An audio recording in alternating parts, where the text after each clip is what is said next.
Great news. I came prepared and I brought book number 4 home. So we're going to start it today, okay? Crime Biters, Fangs for Everything. Okay, so we're going to start with an extremely brief history of the Crime Biters. Case file number 1, the bad babysitter. Jimmy Bishop adopts a dog, Abby. He soon realizes that she's a crime-fighting superhero vampire dog. Jimmy forms a Crime Biters with his best friend, Erwin Wonk, his new friend, Daisy Flowers, and of course, Abby. Together, they solve the case of the bad babysitter and help catch the perpetrators, Barnaby Bradford and his sister, the evil Mrs. Craig.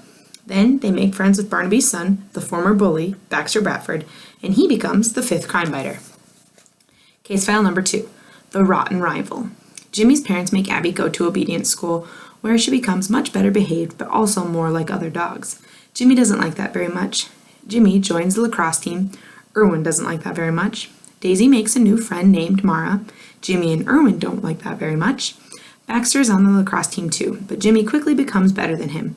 Baxter doesn't like that very much. Then a bunch of kids on the team start getting hurt, and no one likes that very much. Luckily, the crime biters discover someone is trying to hurt the kids on purpose, solve the case of the rotten rival, and save the day. And everyone likes that very, very much. Oh, and Mrs. Craig turns out to be nice. Go figure. Case file number 3, the crazy kitty. Daisy adopts a cat named Perkins. Have you ever heard that expression, fighting like cats and dogs? It was probably invented by people watching Abby and Perkins because they did not get along well at all. Meanwhile, Baxter is in danger of failing math, and someone tries to shut down Shep's shelter, where Jimmy adopted Abby, by causing a terrible flood. This calls for the crime biters. Eventually, Baxter passes the big test, the gang saves the shelter, and most shockingly of all, Abby and Perkins become best buddies. Introduction. The bad guys were getting away. "Faster, Abby," I yelled. "You have to go faster." Abby, my superhero crime-fighting vampire dog, was running like a gazelle on springs. But the bad guys were on a giant motorized skateboard, and it flew through the air at record speed. They looked back at us and cackled sarcastically through their giant orange beards. "You'll never catch us now, losers." Daisy Flowers, who was my neighbor, good friend, fellow crime biter, and the most perfect human being on earth, grabbed my hand tightly. "Jimmy, we need you to save the day. You can do it." Erwin Wonk and Baxter Bradford, the other 2 members of our gang, nodded desperately. "Come on, Jimmy. You have to do something," pleaded Erwin. "We're all counting on you," added Baxter. I pointed ahead. "It's all up to her now," I said. We gazed far into the distance where somehow, someway, Abby was gaining on the villains. Then, in a flash, she leaped about 20 feet in the air and landed on the back of their skateboard. "Wah!" cried the culprits in shock. They tried to smack Abby with the giant spear they were carrying, but Abby kept dodging them. Then roar! Out came her giant fangs. "Are you kidding me?" one of them yelled. "What is she, some kind of magic freak dog?" I smiled. "Pretty much," I said to myself.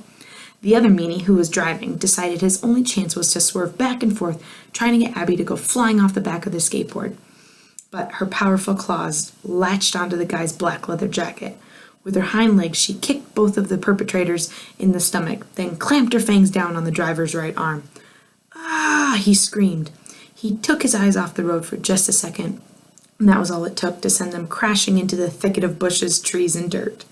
I felt a jolt in my stomach. Oh no, Addie might be hurt. All 4 of us crime biters sprinted to where the skateboard had gone off the road. We split up and plowed through the branches and bushes, trying to find them. "Over here," called Baxter. "They're over here." We rushed to where he stood in a small clearing. Baxter pointed down, and there were the 2 lawbreakers, sprawled on the ground, their ill-gotten goodies strewn around them. And lying right on top of them, none other than my very own Abby, her white fangs gleaming in the sun and her cape-like streak of black fur shining like a suit of armor. "We give up," said one of the perpetrators. "She's too much for us." Abby had saved the day. She'd done it again. I ran up and gave her a giant hug. "You're the greatest crime-fighting superhero vampire dog in the whole world." We all started cheering. "Abby! Abby! Abby!" Then, amazingly enough, the others changed the chant to "Jimmy! Jimmy!" I couldn't believe it. They were cheering for me. "Jimmy! Jimmy! Jimmy! Jimmy! Hey, Jimmy! Wake up!" "Huh? Where am I?" Oh, I rubbed my eyes. Erwin and Daisy were staring down at me. Oh, hey, you guys, I said. I'm not sure what happened. Erwin clucked his tongue disapprovingly. I know what happened. You were supposed to meet us to do homework an hour ago, but you fell asleep in your front yard. I looked around and saw Abby snoozing under a big tree. She looked about as far from catching bad guys as you can get. Yeah, I guess I dozed off. Sorry about that.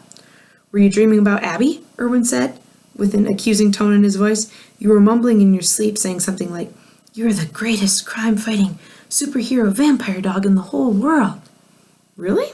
I said, feeling a tingle of embarrassment start to crawl up my skin. That seems hard to believe.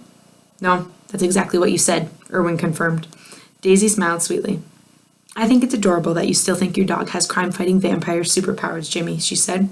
Usually people grow out of that kind of stuff, but you're like a true believer, which is awesome.